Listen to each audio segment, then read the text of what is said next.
السلام علیکم، ڈاکٹر ذوالفقار علی ہے۔ آج ہم بات کریں گے بچوں کے دیر سے بولنے کی وجوہات کے بارے میں اور پھر ان کا حل کیا ہے۔ تو اکثر آج کل او پی ڈی میں یہ کمپلین آتی ہے کہ میرا بچہ دیر سے بول رہا ہے یا ایسے الفاظ بول رہا ہے جس کی سمجھ نہیں آ رہی۔ تو اس کی جو آج کل کے دور میں زیادہ وجہ بن رہی ہے وہ موبائل، ٹی وی اور اس طرح ڈفرینٹ اسکرینز پہ ڈفرینٹ قسم کے کارٹون دیکھنے کی ہے۔ یعنی بچہ ادروائز نارمل ہے، اپنی عمر کے مطابق چل پھر رہا ہے، کھا پی رہا ہے، اسی طرح باقی ٹاسک پرفارم کر رہا ہے، لیکن بولنے میں پرابلم آ رہا ہے۔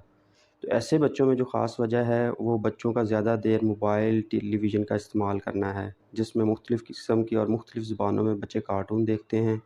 اور اس طرح پھر ان میں لینگویج ڈیولپمنٹ میں پرابلم ہوتا ہے۔ جبکہ ہونا یہ چاہیے کہ بچے جو ہے آپس میں اور اسی طرح اپنے والدین کے ساتھ زیادہ بات چیت میں انوالو ہوں۔ دوسری جو کامن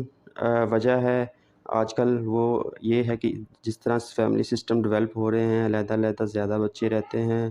اور بچوں کو جو ہے جابس کی وجہ سے کام اور دیگر کاموں کی وجہ سے ٹائم کم دیتے ہیں،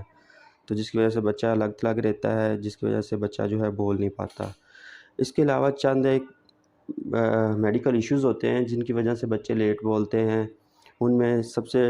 ٹاپ پہ جس کو حل کیا جا سکتا ہے اور جس کی وجہ سے بہت اچھی بچے کی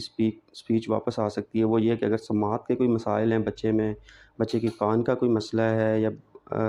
کان کے پردے کا کوئی مسئلہ ہے، تو اس کو اگر حل کر لیا جائے جلدی تو بچے میں جو لینگویج ڈیولپمنٹ اچھی ہو جاتی ہے۔ تو اس لیے اگر آپ کا بچہ چھوٹی عمر میں 2 سے 3 ماہ میں ہی وائس کو رسپانس نہیں دے رہا تو ایز ارلی ایز پاسیبل اس کو جو ہے ایک دفعہ اس کی ہیئرنگ اسکریننگ کروانی چاہیے اور پھر آئیڈلی اس کے مطابق ٹریٹمنٹ کر کے آگے چلنا چاہیے۔ اس میں ڈیلے نہیں ہونا چاہیے۔ سم ٹائم خیال آتا ہے ماں باپ کو کہ ابھی بچہ چھوٹا ہے، جب بڑا ہوگا تو علاج کروا لیں، ابھی کون سا اس نے بولنا ہے۔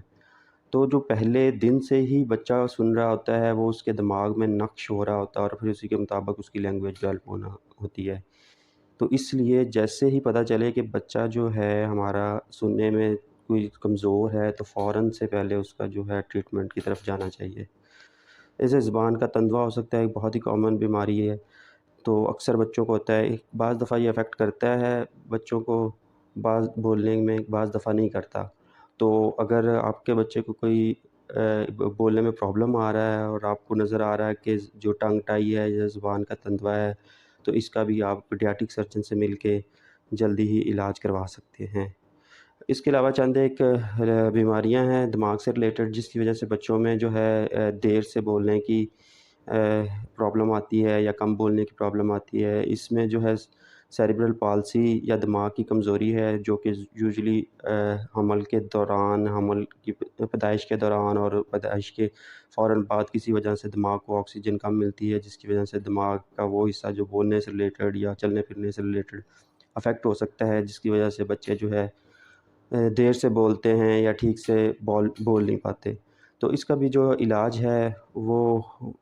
بہت ایسا علاج نہیں کہ وہ کرنے سے مکمل بچہ ٹھیک ہو، لیکن یہ کہ اسپیچ تھراپی ہوتی ہے اور فزیو تھراپی ہوتی ہے جس سے بچے میں جو ہے امپرومنٹ آتی ہے۔ اس کے علاوہ اسٹیمولیٹڈ انوائرمنٹ ہوتا ہے جس میں بچے کو رکھا جائے تو بچہ جو ہے جلدی ہی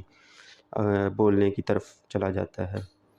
اس کے علاوہ ایک بہت ہی پیچیدہ بیماری ہوتی ہے بچوں میں کئی، اور جس کو ہم آٹزم کی بیماری کہتے ہیں۔ اس میں بھی جو ہے بچہ نہ تو صحیح طرح سے انٹریکٹ کرتا ہے اپنے ساتھ کے بچوں اور ماں باپ سے، دوسرے لوگوں سے، اور ساتھ ہی ساتھ اس میں جو ہے بولنے کا مسئلہ ہوتا ہے، بچہ بول نہیں پاتا، اپنے آپ کو ایکسپریس نہیں کر پاتا، بلکہ سم ٹائم جو ہے جسٹ اپنی جو بات منوانے کے لیے ضد کرتا ہے اور آنکھ سے آنکھ نہیں ملاتا۔ تو یہ ایسی بیماریاں ہیں جس کے لیے آپ کو چائلڈ اسپیشلسٹ اور پھر آگے جو ہے بیہیویئرل سائنسز کے، بیہیویئرل اور ڈیولپمنٹ سائنس کے لوگوں سے آپ کو مل کے اس کے فردر مینجمنٹ کی طرف جانا پڑتا ہے۔ تو ان بیماریوں کے لیے جو جیسے سیریبرل پالسی ہے اور آٹزم ہے، جلدی سے جلدی جو ہے آپ نے اپنے ڈیولپمنٹل اسپیشلسٹ سے مل کے اس کی تھراپی سٹارٹ کرنی ہے۔ جلدی تھراپی کا جو ہے ان میں کافی فائدہ ہوتا ہے، لیکن اگر ڈیلے کیا جائے تو یہ بیماریاں پیچیدہ ہو جاتی ہیں۔